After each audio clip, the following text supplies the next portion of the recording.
there were heavy rains. The village was flooded. The temple was the highest point in the village, but it was overflooded. All the villagers had left for some dry land. Most of them had gathered in the attic of the temple along with their dogs, goats, and fowls. For 2 nights and a day, Channaparaya and his family had been braving the flood. They had no boat. Channaparaya had made a raised platform in the hut with coconut husks and poles.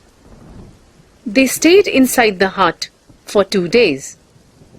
I hope the water would recede. How can I leave all these at the mercy of thieves? Now the water had risen above the platform. It had sunk a part of the hut too. Channa called out from inside, Anybody there? Help! Help! He knew that their end was near, as it would not take longer than a few hours for the whole hut to be submerged in water. It had been raining heavily and continuously for 3 days. Channa came out of the hut after breaking open one row of the thatched roof and looked around. At some distance, there was a catamaran. Channa shouted to the boatman, Help! Help! Hey, help! Hey, you!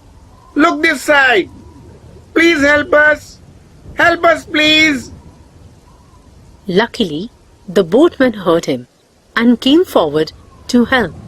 He quickly pulled out his woman and kids, as well as the cat and the dog, through the crack of the wall. Everybody got onto the catamaran, except the dog, who was still sniffing around in one corner of the hut. The catamaran moved far. Heavy rain started again. A huge crocodile came near the house. The dog got scared and started barking.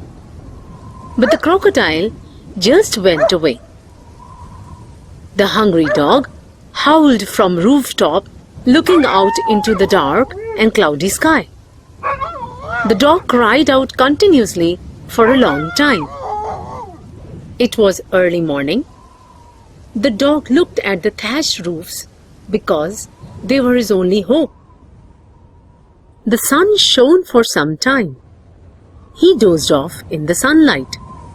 Then the clouds appeared. It was dark once again. A small boat was moving fast, a little away from the house. The dog saw it and stood up, wagging his tail. He watched till it disappeared. The dog looked helpless. Another small boat came from a house and stopped at the coconut tree. The dog made noises, but the boatman took no notice of the dog. He picked up a coconut from the tree, drank its juice, and rode off. In the afternoon, 2 men came that way in a small boat. The dog barked gratefully. He wanted to get into the boat. Ayya, see, there's a dog there.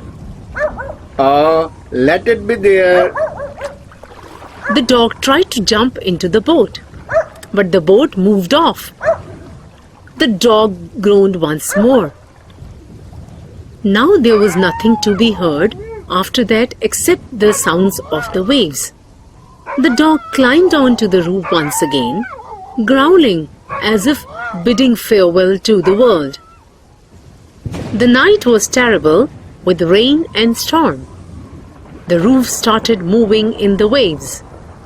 The dog almost fell off the rooftop twice. The dog again started barking. Where is the dog barking from? Haven't the people here gone away? Someone set from a boat carrying hay, coconuts, and bananas. The dog leapt down from the rooftop.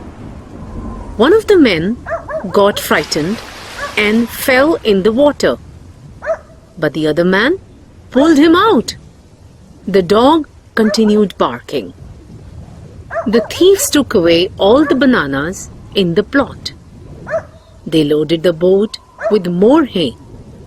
In the end, one of them climbed the rooftop. The dog bit him hard on the leg, and he cried in pain. The other man gave the dog a blow on the belly with a pole. The dog wailed. The two men left the place. It was quite some time before the dog barked again. He was in pain. No one heard the groan of the dog after that. After some time, the hut came down and sank. Nothing could be seen above the water. When the flood water receded, Chenna came back in search of the dog. He found the body of the dead dog under a coconut tree. The color of the dog had changed as the body was perished. Chenna was not sure if it was his dog.